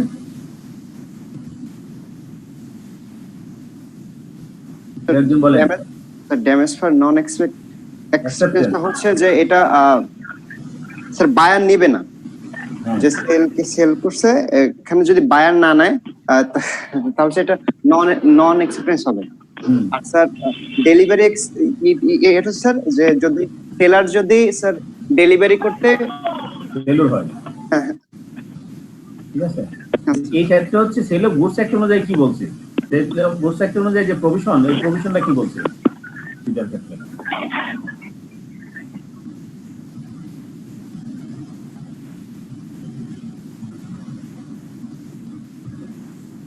কারণ আমি আশা করি যে আমার কথাগুলো যদি শুনেন তাহলে মানে জিনিসগুলা মানে আপনার কি কেস মানে নিজেরা ধরতে পারেন কিনা, জিনিসগুলোর জন্য কিন্তু আমি ফিডব্যাক দেন। আমি বলে গেলাম আপনারা শুনলেন, পরে কিছু মনে থাকলো না, তাহলে চলবে না। কেউ একজন বলতে পারবেন কি বলছিলাম? আমরা বুঝছি, ঠিক আছে স্যার। ওই আগেবারে যেটা বললেন স্যার যে পেরিশেবল গুডস এর ক্ষেত্রে স্যার ডিট করার আগে যদি না, আপনি শুনেন, এটা আমি বলছি যে damage for non acceptance and damage for non delivery, এই ক্ষেত্রে আপনার সেল অফ গুডস অ্যাক্টের পজিশনটা কি?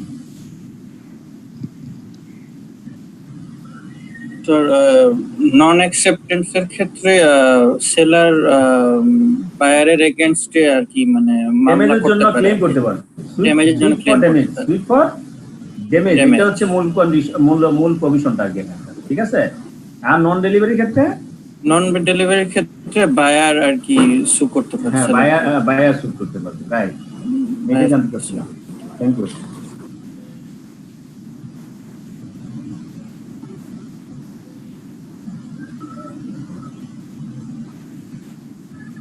এখানে আরেকটা কথা বলছিলাম আনপেড সেলার, সেটা দিয়ে আপনারা কি করছেন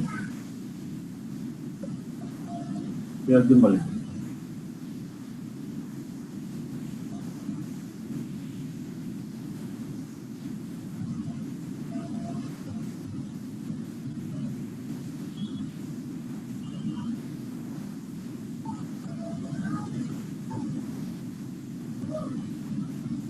আনপেড সেলার বলতে আমরা কি বুঝছিলাম? স্যার যদি সম্পূর্ণ মূল্য পরিশোধ না করে বা যদি অল্প কিছু করে এবং এক্সচেঞ্জের ক্ষেত্রে যদি কোনো ইয়া হয় স্যার, এটা স্যার ডিস্ট্রিবিউশন ইনস্ট্রুমেন্টের মাধ্যমে যদি নেওয়া হয়। আরেকজন বলেন তাহলে। আনপেড সেলার হচ্ছে যেখানে মানে পুরো প্রাইসটা পে করা হয়নি। আর একটা হচ্ছে যদি কোনো বিল অফ এক্সচেঞ্জ বা নেগোশিয়েবল ইনস্ট্রুমেন্ট যদি কোনো মানে কন্ডিশন রাখা হয় মানে পেমেন্ট হিসেবে, ওটা যদি ডিসঅনার হয়ে যায়, সেই কন্ডিশনটা ফুলফিল করে নাই, যেতে পারে নাই, এবং এই কারণে যদি ডিসঅনার হয়ে থাকে তখন একে এখন আনপেড সেলার। আনপেড সেলার মানে হচ্ছে বলছে আসলে দামটা মূল্যটা পরিশোধিত হয় না, সেটা হচ্ছে আনপেড সেলার।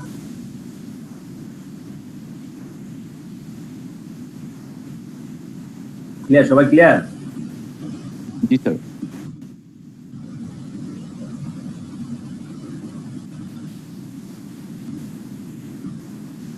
বায়ার এবং সেলারের ডিউটি কি মেইনলি আসলে পারফরম্যান্স অফ কন্ট্রাক্টের ক্ষেত্রে অথবা সেল অফ গুডস এর ক্ষেত্রে আমরা যেটা যদি বলি যে কন্ট্রাক্টটা পারফরম্যান্স জন্য দুজনের তো মানে কিছু দায়িত্ব থাকে, সেই ডিউটিটা কি সেলার এবং বায়ার?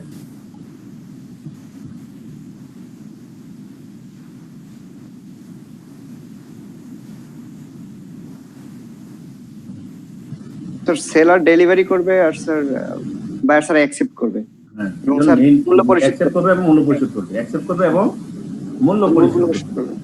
এর মূল কাজ হচ্ছে দুইটার ক্ষেত্রে তখনই আপনার এটাকে পারফরম্যান্স হবে কন্ট্রাক্ট, এটা হচ্ছে প্রধান কাজ। ঠিক আছে,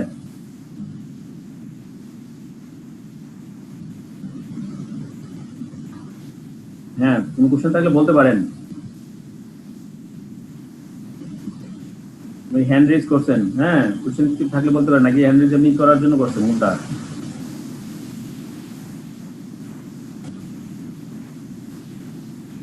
sale by sample, sale by স্যাম্পলের ক্ষেত্রে আমরা প্রভিশনটা কি বলছিলাম?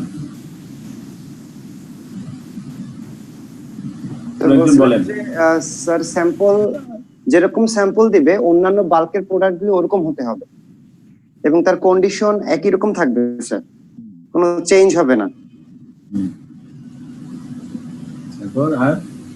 আর স্যার কোনো মানে কোনো ডিফেক্ট থাকতে পারবে না এগুলি স্যার।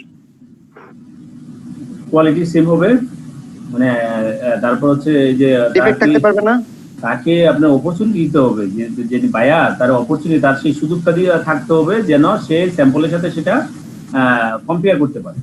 ঠিক আছে, সেই সুযোগটা রাখতে হবে, reasonable opportunity.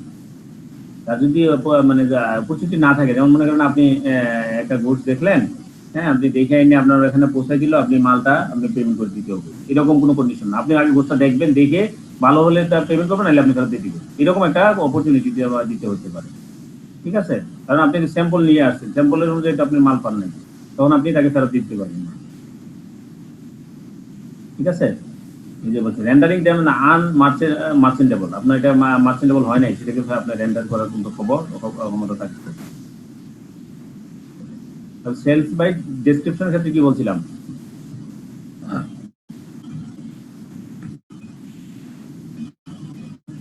Sales by description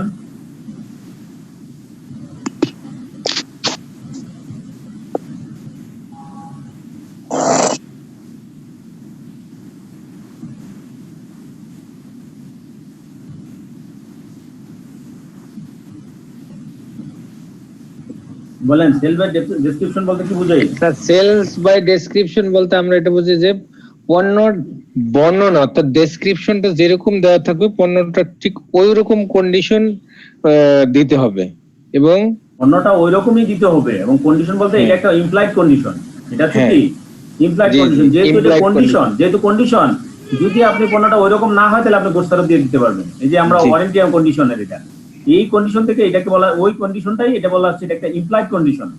ঠিক আছে, রিটেন না, কিন্তু ইমপ্লাইড কন্ডিশন, আপনার গোস্টটা যেভাবে যেরকম দেখছে সেই রকমই গোস্টটা হতে হবে, এটা একটা ইমপ্লাইড কন্ডিশন। দ্যাট মিন্স আপনি যদি গোস্ট সেরকম না হয় তাহলে আপনি গোস্টটা দিয়ে দিতে পারবেন। জি,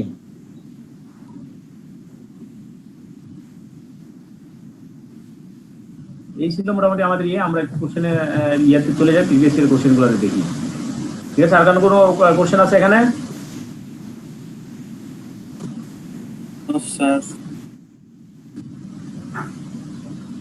আমরা প্রিভিয়াস ইয়ার কোশ্চেনে দেখেন কি বলছে।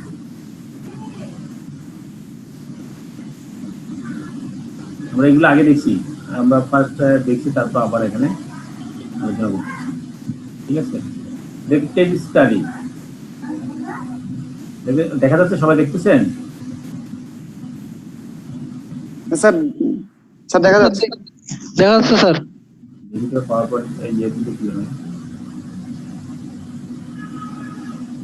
এখন কেমন দেখা যাচ্ছে? আপনারা তো ওখানে বড় শুরু করতে পারেন, তাই না? দেখা যাচ্ছে, পারফেক্ট দেখা যাচ্ছে স্যার। এখন দেখেন এখানে কিন্তু এটা পড়েন, আপনারা একটু পড়েন, পড়ে এর মধ্যে কথাটা বলেন কি বলছেন।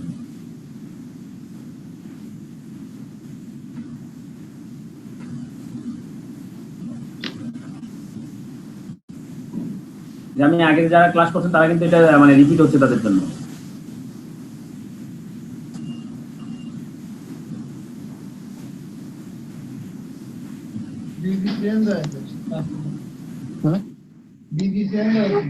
বলছে, আমি বলি যেটা দুইটা ফ্রেন্ড মিলে তারা খেলা দেখতেছিল, সবাই মিউট করে রাখবেন। আমি কিন্তু আনমিউটের অপশন দিচ্ছি, এই জন্য আপনাদের কাছে রিপ্লাই জানার জন্য। যিনি আনসার করবেন উনি শুধুমাত্র আনমিউট করবেন। তারা দুটো ফ্রেন্ড, কবির এবং হাবিব, তারা কি করছিল? খেলা দেখতেছিল। বিভিন্ন লিগের খেলা বা ইয়েতে আইপিএল এর খেলা দেখতেছিল। খেলার সময় তারা একটা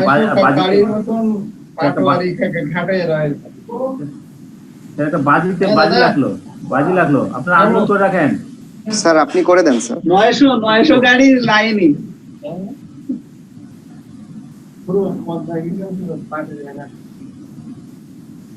এখন তারা ওই খেলাতে যারা এটা বাজি ধরলো যে তারা দুজনে তো মানে একজন যদি জিতে বলতেছে এই প্লেয়ার মানে অর্থাৎ এখানে বলতেছে একটা প্লেয়ার সে মানে ভালো করবে বা 50 করবে বা যাই করবে, ম্যান অফ দ্য ম্যাচ হবে, আরেকটা প্লেয়ার আরেকজন বলতেছে না সে পারবে না। এরকম করে দুজন যে কোনো খেলাতে যে কোনো ভাবে যে কোনো নাম দিয়ে বাজি হতে পারে। সেই ক্ষেত্রে বলছে যে হ্যাঁ যদি হয় তাহলে আমি 50,000 টাকা দিব, আরেকজন বলতেছে যা ঠিক আছে যদি না হয় তাহলে আমি 50,000 টাকা দিই, 1 লাখ টাকা দিব, অথবা আমি 50,000 টাকা দিব। হ্যাঁ, এই ক্ষেত্রে তাহলে বললো যে আচ্ছা 5 সাক্ষী রাখেন, হ্যাঁ তো আমরা লিখিত নিলাম, হ্যাঁ যদি খেলা না হয় যদি জিতে সেই ক্ষেত্রে আমরা এইরকম হবে। সেই ক্ষেত্রে আপনাকে বলা হচ্ছে যেহেতু যখন জিতলো, যখন খেলা শেষ হলো তাহলে একটা রেজাল্ট আসবেই কারো পক্ষে অথবা বিপক্ষে, যেটাই আসলো আসার পরে কি বললো যে টাকাটা দিতে হবে, যে বাজিটা দিতে হবে হারছে, সে বলতেছে না আমি এটা দিব না, আমি এটা দিব না। হ্যাঁ, এখন যদি না দেয় এবং যে এটা জিতলো সে তো এটা নিয়ে টাকাটা জন্য সে পাগল হয়ে গেল, সে তখন আপনার কাছে একটা অ্যাডভাইস চাইতেছে যে সে এখন কি করতে পারে, আইনত সে কি নিতে পারে। এই যে কথাটাই এখানে বলা হচ্ছে advise Habib considering essential features of contract. কন্ট্রাক্টের এসেনশিয়াল ফিচার যে আপনি তাকে এখন অ্যাডভাইস করেন সে কি করতে পারে, সে 50,000 টাকা সে দিবে কি দিবে না, তার কাছ থেকে আইনত কোনো কিছু পাবে কি পাবে না। অথবা তাদের পরবর্তীতে আরেকটা কোশ্চেন করছে যে এখন আপনি কি এই ব্যাপারে কোনো কিছু জানেন কিনা, ভয়েড অ্যাপ ইনিশিউ বলতে কি বুঝেন। হ্যাঁ, এখন এটার যে ফিচার রেফারেন্স দিয়ে আপনি কথাটা বলেন। এই ছিল মোটামুটি এটার আনসার কোশ্চেন। এখন এটার আনসারটা কি হবে আপনারা দুই একজন বলেন।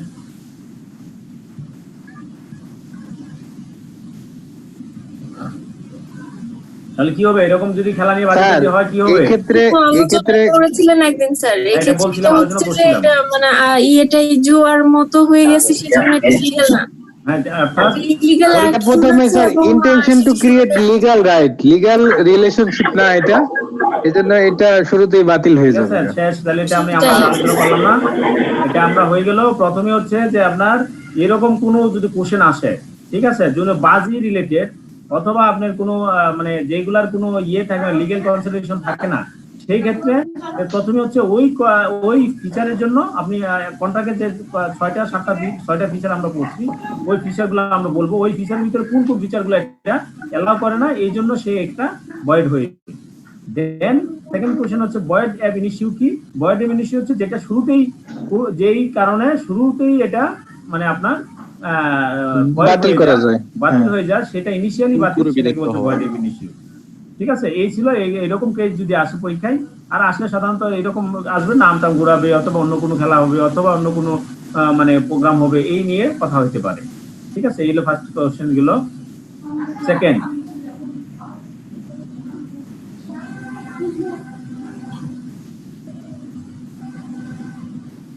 সেকেন্ড বললো write the legal status of the following cases giving appropriate argument in favor of your answer.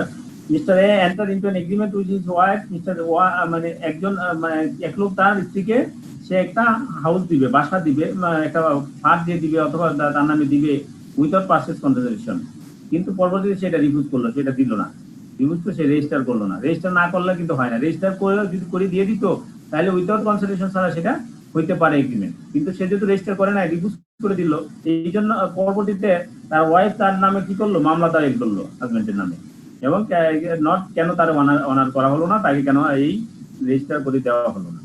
ঠিক আছে, সেক্ষেত্রে লিগ্যাল কনসিকুয়েন্সটা কি আপনারা এটা বলবেন। নেক্সট হচ্ছে মিস্টার উইলিয়াম সে একজন মানে বাড়ির মালিক আর ভাড়াটিয়া এগ্রিমেন্ট করলো, বাড়ির ভাড়া হলো মাসে 75,000 টাকা। হ্যাঁ, বাড়ির মালিক চিন্তা করলো আরে 75,000 টাকা যদি আমি ভাড়া নেই তাহলে এটা ট্যাক্স দিতে হবে। সেই ট্যাক্সটা যখন ফাঁকি দেওয়ার জন্য সে ওই ভাড়াটির সাথে 2টা চুক্তি করলো, একটা হলো 25,000 টাকার একটা ভাড়া, আরেকটা চুক্তি করলো সেটা আলাদা একটা এগ্রিমেন্টে, সেটা 50,000 টাকা ভাড়া।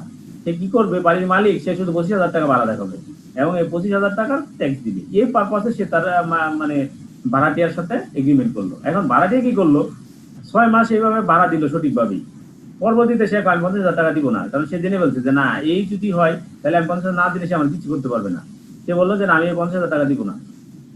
হ্যাঁ, এখন মিস্টার উইলিয়াম কি করলো, মানে বাড়ির মালিক সেটার জন্য রিকভারির জন্য সে মামলা দায়ের করলো। এই ক্ষেত্রে লিগ্যাল কনসিকুয়েন্সটা কি, এটা আপনারা একটু ডিসকাশন আবার করেন। এটা রিপিট হচ্ছে, হ্যাঁ, আমি তারপর আবার বলতেছি। বলেন এই ক্ষেত্রে কি হবে, এ এবং বি দুইটার ক্ষেত্রে এ প্রথম বলেন কোন লিগ্যাল কনসিকুয়েন্স কি হবে?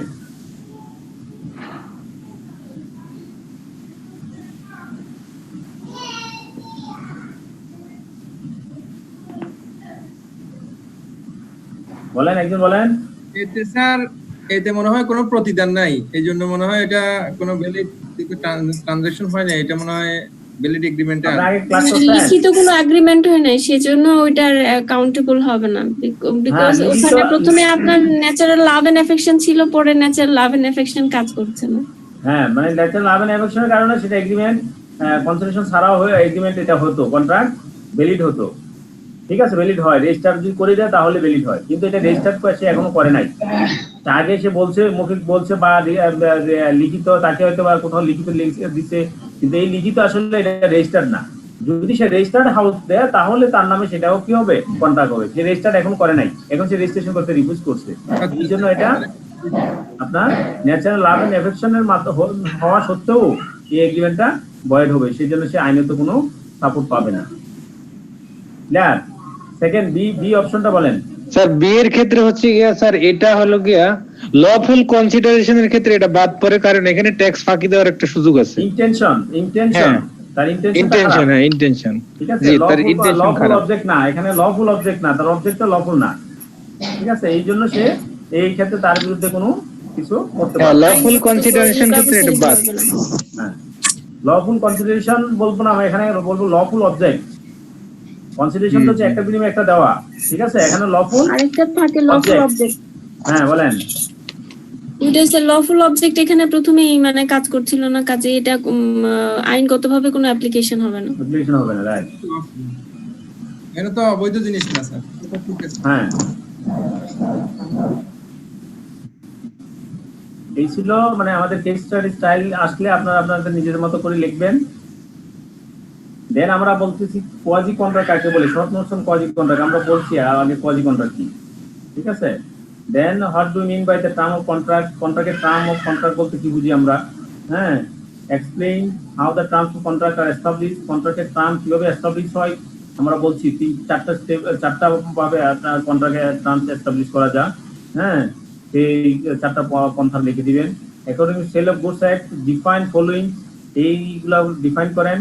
কন্ডিশন কি, ওয়ারেন্টি কি, কন্ডিশন কি, ওয়ারেন্টি কি সেল অফ গুডস অ্যাক্ট অনুযায়ী। Right and discuss the key features of sale of goods act 1930, ঠিক আছে। সেল অফ গুডস অ্যাক্ট 1930 সেটার কি ফিচার্স গুলা লেখার জন্য বলা হচ্ছে এবং ডিসকাসও করার জন্য বলছে উইথ রেফারেন্স টু প্রভিশন। এখন আপনি যদি রাইট এবং ডিসকাস করতে থাকেন, আপনি মনে করেন পরীক্ষা শেষ হয়ে যাবে, আপনি কিন্তু ডিসকাস শেষ হবে না, ঠিক আছে। এই জন্য আপনার প্রোডেন্ট আপনি খারাপেন, আপনি কতটুকু ডিসকাস করবেন। এই যে আপনি শুধুমাত্র পয়েন্ট টু পয়েন্ট লেখলেন সেটাও একটা ডিসকাস, আবার এক একটা পয়েন্ট লেখলেন সেটা উদাহরণ দিলেন, ব্যাখ্যা করলেন, সেটাও একটা ডিসকাস। তাহলে আপনি কতটুকু ডিসকাস করবেন, that depends upon your judgement and your time allow, ঠিক আছে। আপনাকে যে সময় আপনাকে অ্যালাউ করে সেই সময়টাই আপনি দেখবেন, এর বাইরে কিন্তু আপনি ডিসকাস করতে পারবেন না। No consideration, no contract, explain exception of the this statement. এই যে এক্সপ্লেইন এক্সেপশন, এটা দেখছেন exception of this contract statement, এই স্টেটমেন্টের এক্সেপশনটা আপনি এক্সপ্লেইন করার জন্য বলছে।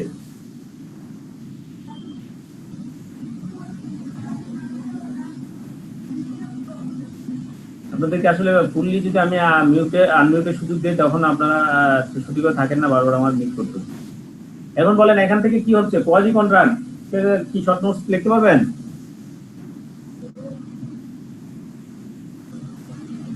কোয়াজি কন্ট্রাক্ট বলেন, আমরা কি বলছিলাম কোয়াজি কন্ট্রাক্টের একটু বলেন ডেফিনিশন। কোয়াজি কন্ট্রাক্ট মানে হচ্ছে যে একজনের স্বার্থকে ক্ষুণ্ণ করে আরেকজনের স্বার্থ দেখা যাবে না।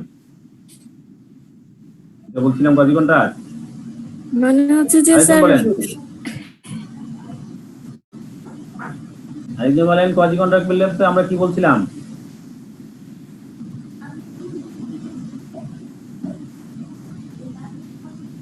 আসাদ কি বলেন, আপনি বলেন, হ্যান্ড রেজ করছেন।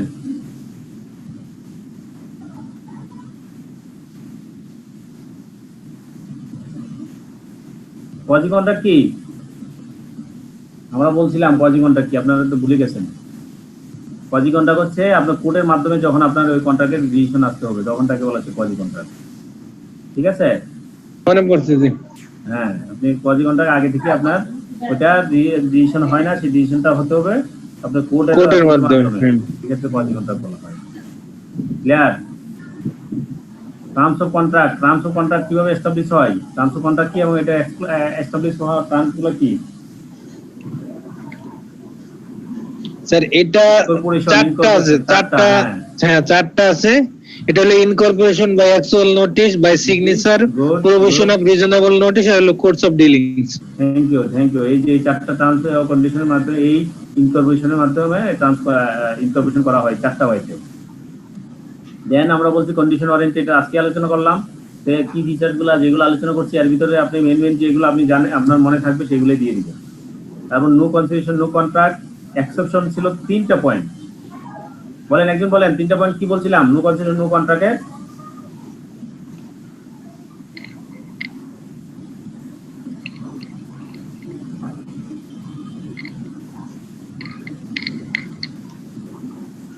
No consideration, no contract, exception কি কি ছিল? কনসিডারেশন ছাড়াও কন্ট্রাক্ট হয়। এক্সেপশন ছিল স্যার যে লাভ এন্ড এফেকশন ছিল। Natural love and affection, love and affection হবে না কিন্তু ন্যাচারাল লাভ এন্ড এফেকশন হবে। হ্যাঁ, ন্যাচারাল লাভ এন্ড এফেকশন। আমি আপনাকে ভালোবাসি এই জন্য আপনাকে আমি দিয়ে দিলে হবে না ভাই। ন্যাচারাল লাভ এন্ড এফেকশন অর্থাৎ আমি আমার ছেলে মেয়েকে দিতে পারবো, আমি আমার বাবা মাকে দিতে পারবো, হাজবেন্ড ওয়াইফকে দিতে পারবো, ওয়াইফ হাজবেন্ডকে দিতে পারবে, এটা বলা হচ্ছে natural love and affection.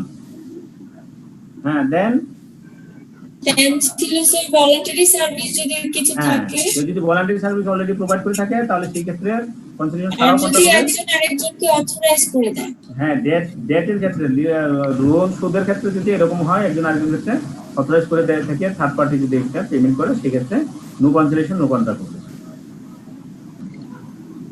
Clear? আমরা চলে যাচ্ছি নেক্সট। মিস্টার এ এরকম একটা কি করবে, এটাও আমরা ওই দিন আলোচনা করছিলাম। একটা কোম্পানি, একজন লোক সে পাউডার মানে একটা পণ্য বিদেশ থেকে আনে, ইম্পোর্ট করে, সেই পণ্যটা জন্য সে আবার কি করলো অ্যাডভান্স কোথাও বিক্রি করে সেখান থেকে কিছু মানে মাল আসার আগেই সে কিছু বুকিং মানি নিছে, সে আবার লোকাল একজনের কাছ থেকে। কিন্তু যখন সে মাল পোর্টে আসলো বেস্টে সেটাকে সেটাকে বলে দিল যে মাল এটা ব্যান করে দিল, যে এটা এই ফুল এই লট নেওয়া যাবে না, এটা গভর্নমেন্টের এই জায়গার দিকে এটা হার্মফুল হলো। সেই ক্ষেত্রে আপনার ক্ষেত্রে মানে যে যার কাছ থেকে যে অ্যাডভান্স টাকাটা নিল বুকিং মানিটা, সেটা কি সে ফেরত পাবে কি পাবে না, রিপে করতে হবে কি হবে না, এই নিয়ে আপনাকে জানতে চাইবেন। এই ক্ষেত্রে বলেন আপনাদের কমেন্ট কি?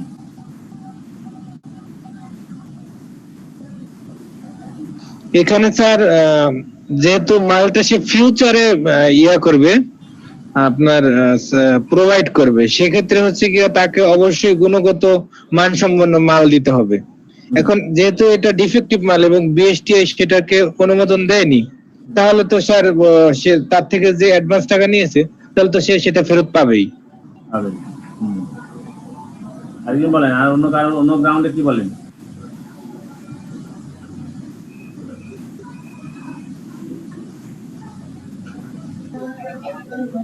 স্যার এটা আমরা সেল অফ গুডস অ্যাক্ট 1930 অনুযায়ী দিব যে according to sale of goods act mister B has legal remedy, কারণ এটা ইন্টেনশনালি অর রংফুলি নেগলেক্টিং করা হয়েছে ডেলিভারি অফ দ্য গুডস অ্যাক্টটা।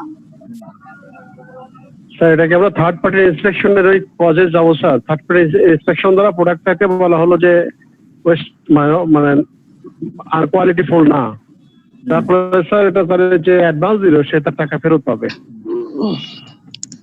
ঠিক আছে, সবগুলো ঠিক আছে, সমস্যা নেই।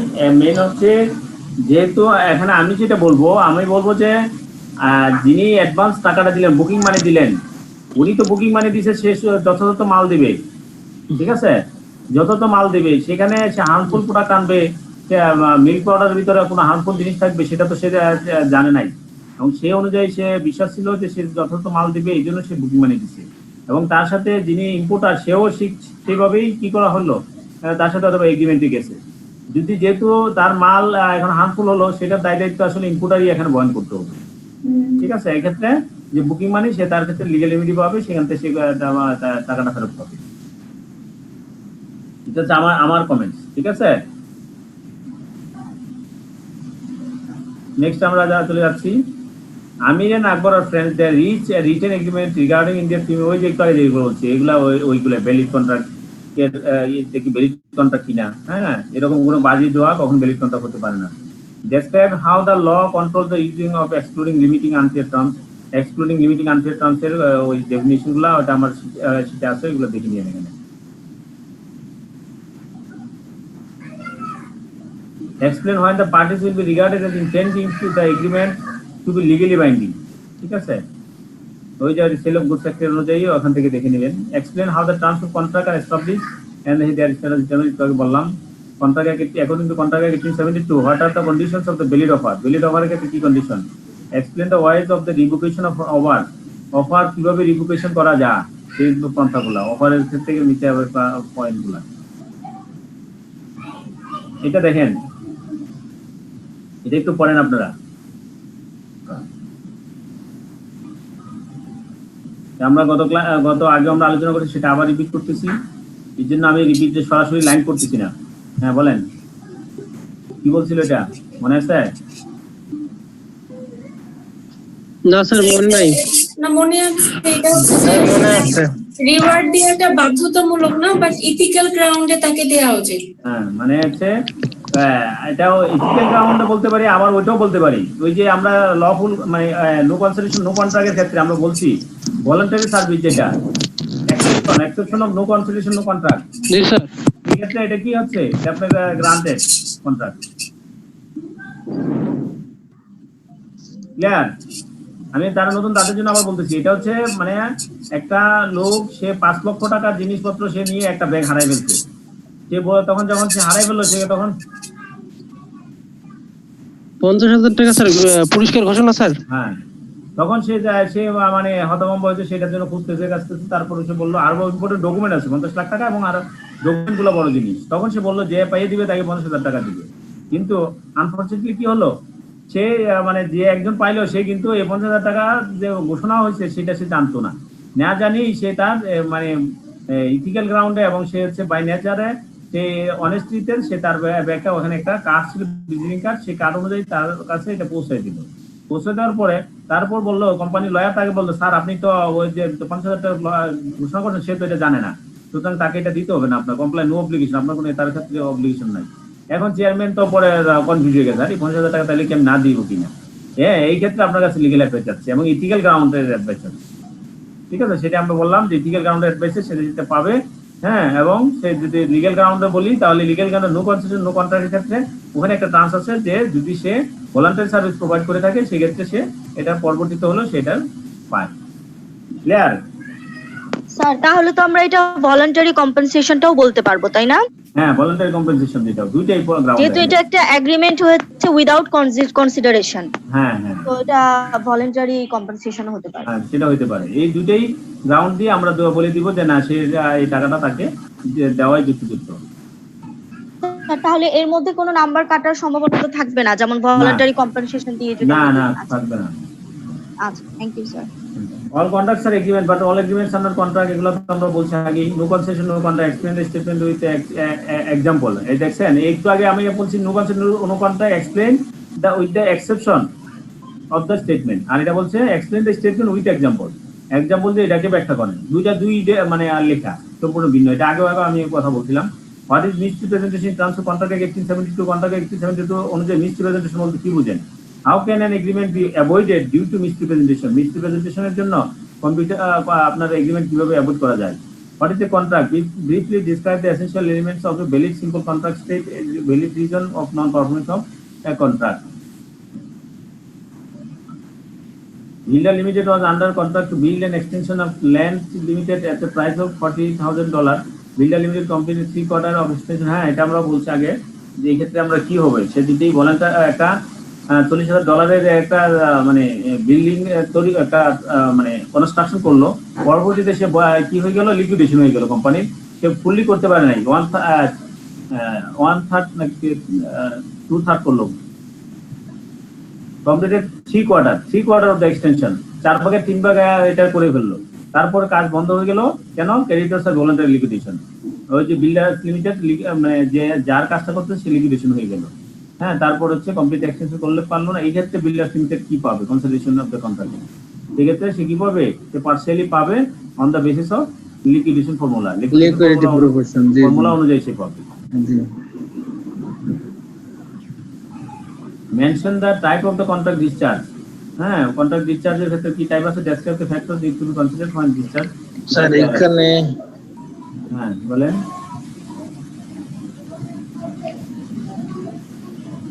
স্যার এখানে আছে হলো কি আপনার 4টা ব্রিজ আছে, একটা হলো মাইনর ব্রিজ, আর একটা হলো ম্যাটেরিয়াল ব্রিজ, ফান্ডামেন্টাল ব্রিজ, আর হলো অ্যান্টিসিপেটরি ব্রিজ। ঠিক আছে, এগুলো আমরা তাহলে কন্ট্রাক্ট থেকে দেখে নিবেন আর কি। হ্যাঁ, এই ছিল মোটামুটি আমাদের এই চ্যাপ্টার। এই চ্যাপ্টার একটু বড় চ্যাপ্টার, যেহেতু আমরা একটু সময় দিছি। নেক্সট আমরা পড়বো law of employment. Law of employment অর্থাৎ ওখানে আমরা লেবার লটা পড়বো, মূলত লেবার ল। ঠিক আছে, কালকে স্যার আপনার এই স্লাইডগুলো আর আমাদেরকে দিয়ে দিলে একটু উপকৃত হতাম স্যার। স্লাইডে উপকৃত হবেন না, স্লাইডের সমস্যা হবে। স্লাইড এর জন্য আমি দিই না স্লাইড দিলে আপনি স্লাইড শুরু শুরু পয়েন্ট, হ্যাঁ আপনি এটা কম্পিউটারে রাখবেন, কম্পিউটারে দেখতে চাবেন। আর চেয়ে ভালো হচ্ছে আপনি ফিজিক্যালি আপনি প্রিন্ট দেওয়ার পরে পড়াশোনা করলে তখন আপনার পড়াশোনা ভালো হয়। এবং আমি আরো যেটার জন্য আমি এগুলো মানে অ্যাভয়েড করি, সেটা হচ্ছে আপনি মেইন অ্যাক্ট করেন। আমার স্লাইডে অনেক কিছু ভুলও থাকতে পারে, আমি 2 লাইন নিচ্ছি, 1 লাইন নিই নাই, ওই 1 লাইনের জন্য আপনার ব্যাখ্যাটা পড়ে থাকবে। কিন্তু আপনি যখন একটা পড়বেন তখন আপনার চোখে কিন্তু ওইটাও ধরা পড়বে, আমার 2 লাইনের সাথে আরে ওইটাও চোখে ধরা পড়বে। ঠিক আছে, সব জিনিস সব ভালো না। স্যার আমি একটা কথা বলবো স্যার। হ্যাঁ বলেন। স্যার এই সাবজেক্ট রিলেটেড কোন বই পড়া, সহায়ক বই তো আমার জানা মতো তো পড়ার দরকার নাই। Thank you sir. আমি যেসব এক দিচ্ছি, যা দিচ্ছি, শীট দিচ্ছি, সেগুলোই পড়বেন। হ্যাঁ, তাইলে তো আমার মনে হয় যে সহায়ক বইয়ের কাজ হয়ে যাবে।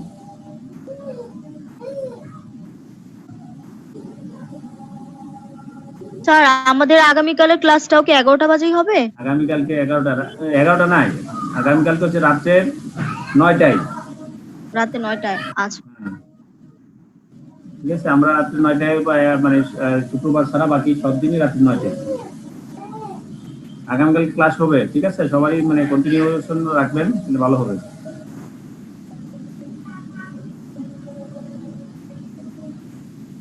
ঠিক আছে, তাহলে আর কারো কোনো কথা থাকলে বলতে পারেন, নাহলে আমি শেষ করবো, ক্লোজ করবো।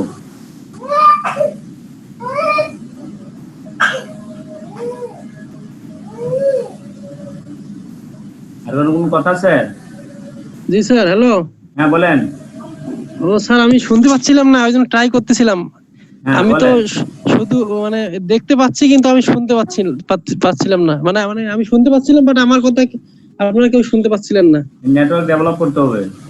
জি স্যার, আপনার নেটওয়ার্ক মানে ডেভেলপ করতে হবে, কারণ সবাই তো সমস্যা। মানে আপনার এটা এমন একটা জিনিস, প্ল্যাটফর্ম, আপনি যদি আসলে সাপোর্টিং জিনিস না থাকে তাহলে কিন্তু হবে না। আমরা শুনতে হবে। হ্যাঁ বলেন, আপনার কোনো কথা বলেন। না স্যার, আপাতত কিছু কথা নেই। আমার প্রবলেম হচ্ছে এটা স্যার, আমি কোনো কিছু কোশ্চেন করবো, কিন্তু আমি সেটা স্যার পাচ্ছি না। এখন করেন, সময় দিলাম আপনাকে, বলেন। আচ্ছা স্যার, আমি কিছু বললে এটা ওখান থেকে শোনা যায় না। আমি যে মাঝে মাঝে কিছু বুঝি না, আমি জিজ্ঞেস করবো, কিন্তু আমি বলি, কিন্তু জাস্ট আপনার ওখান থেকে রেসপন্সটা আসে না। মানে আমার কথাটাই আপনারা হয়তো ওখান থেকে শুনতে পাচ্ছেন না স্যার। এখন তো শুনতে পাচ্ছি, এখন বলেন কোনো কোশ্চেন থাকলে। না স্যার, এখন কোনো কোশ্চেন নাই। ঠিক আছে, তাহলে okay sir, best luck for everybody. তোমরা স্যার নেক্সট ক্লাস কবে হবে স্যার?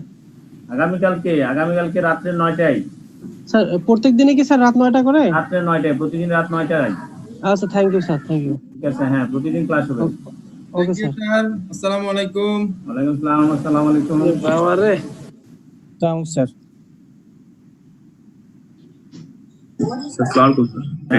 ঠিক আছে, ভালো থাকেন। আমি